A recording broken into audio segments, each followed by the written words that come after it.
This review is from my friend Ryan in Summerlin, Las Vegas, Nevada. If you ever are in Las Vegas, stop in to Trader Joe's in the Summerlin area and say hi to my good friend. He had specifically requested this multiple times over the last several weeks, and I was waiting to find it in the wild. And a couple of days ago, I stumbled upon the VHS copy, 1991 Robin Hood, Prince of Thieves, VHS error. They screen printed the label. It's not a label because it's not paper. They screen printed the video name on the shell upside down, as you see here. But that is just not important. What is important is 144-minute runtime, put out by the Morgan Creek Studios, and it is directed by Kevin Reynolds. I don't know where to put this. Let's just put this right here as a little, there you go. So, like I mentioned, 1991, the year my brother was born, this was the second highest grossing film of 1991. Number one was Terminator Part 2, which I have reviewed here on the channel in the past couple of months. Okay, so there's some things about this movie that I liked, and there's things that I didn't like, and now we're going to unpack all of that. So this movie was written as a 92-page screenplay by Penn Dasham and John Watson. And when the Morgan Creek Production Studios read the screenplay, they thought it was going to be a big hit, so they backed the film, $48 million to produce it, and it was a commercial success, as I mentioned early on. It was the second highest grossing film of 1991 overall worldwide. It grossed $390 million. Commercially successful, not so much by the critics, which there's a lot to unpack there, and there's some things that I'm going to forgive, which is going to eventually culminate in the rating that I'm giving it. So, like I mentioned, maybe I didn't mention it yet, to me there's the soundtrack for this movie is iconic. Soundtrack by Michael Kamen. It's just a very stirring soundtrack.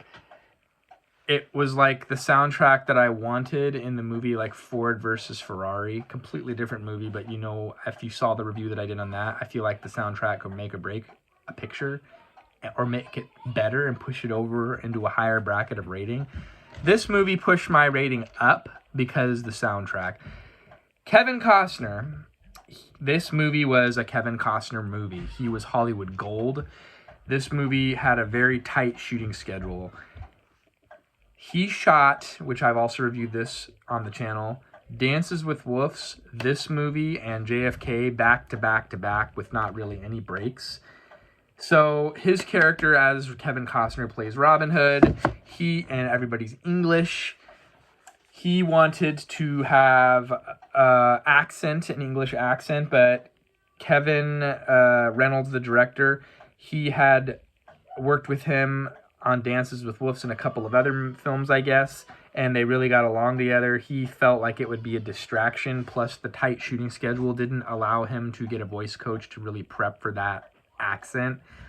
So they opted to not have Kevin Costner have an English accent like everybody else and just speak in his normal voice, and to me, it was whatever. It was a detractor, as it was mostly by critics, hated that as well, but it is what it is.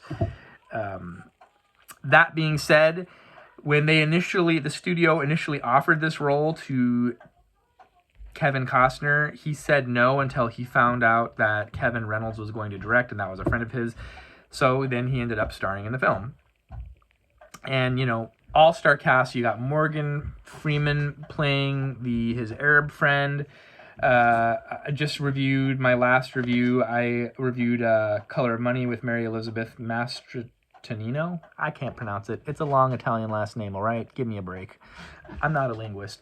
And then we have Christian Slater in the movie. He plays the somewhat brother of Robin Hood.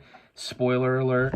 And Alan Rickman is the standout performance as the villain of this film. I guess he got a British Screen Actors Award for that role.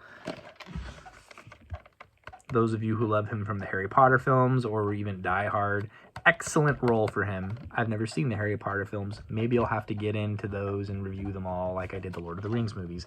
Another story for another time. Back to the film.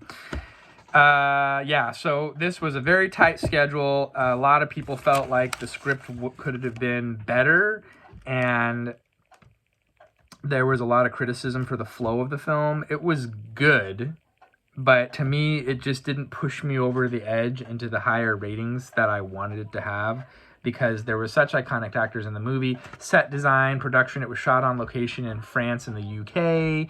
Again, very rushed. Maybe if they would have taken their time and they would have developed the script a little bit more, it could have been better. Was it wrong to cast Kevin Costner, who was like hot Hollywood gold at the time? I don't know. So another spoiler alert. I handwrote all my notes as I was watching this picture. King Richard, there's a cameo where King Richard is played by Sean Connery. He originally wanted $1 million for a minute appearance, and they negotiated it down to $250,000 to be donated to a charity of his choosing. So again, second highest grossing film, 1991. This movie is only 143 minutes long. Controversy. The studio system, Scorsese left to the studio system and went to Netflix because he could just do whatever he wanted and make long movies. They were wanting the money. All their money was based off of the leading man being Kevin Costner. So they kept editing the film for more Costner. They didn't want Rickman to be the standout, so they cut his scenes, and to the point where the director, Reynolds, felt like he was losing control and did not show up to the premiere of the film because he didn't like what they had done to this movie. That being said, in 2003, I would be interested to watch that. I don't think I will, because I just watched this one. This is the theatrical release. There was a extended version with 155-minute runtime, so putting back a lot of the other stuff that wasn't in there. Very interesting. Like I said, loved the costuming. I feel like this movie can fit in with the movie First Night, also starring Sean Connery, as far as like the period feel of it and the overall costumes. Maybe even lump Braveheart into there as far as the whole period vibes and set design and costume design. That was all high marks for me. The Costner not having an accent was a little bit distracting, and I did find myself drifting off and not paying attention and looking at my phone throughout the film. But then there was really poignant scenes where I was really drawn in and I got emotional. So now we're going to get into my reviews. We take the whole thing and we put it all together. Side note, it's a different take.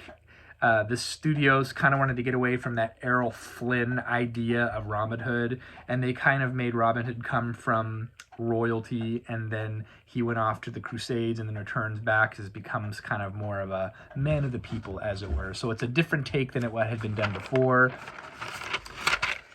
Rotten Tomatoes, critics did not like this movie, 51%. IMDb, 6.9 out of 10. However, Google users are higher, 87%. And I feel like if you grew up watching this movie, it's iconic and you love it. I'm guessing that's how my friend Ryan feels out about it. I struggled between a 3 and a 4. I wasn't going to go 5. Ultimately, I am deciding 3.5 out of 5. I never usually give half percentage points, but there was things that I really like and things that I did not really like. Overall, it was enjoyable, but it just did not capture my attention as much as like other movies have. So it's good. Is it my favorite? Probably not. Will I watch it again? I don't know. It was really long. Not that I'm opposed to long movies. I'm going to be reviewing The Killers of the Flower Moon up and coming, so stay tuned for that. Even on the back of the box, 4 stars. One of the most spectacular movies ever made. It could have been better. I think with the tweaks, maybe Kevin Costner not starring, Daniel Day-Lewis perhaps, I don't know. Could have been a completely different, it could have been an Academy Award winner, maybe. I don't know. Who's to speculate? My review is what it is, 3.5 out of 5. Until next time, we'll see you then.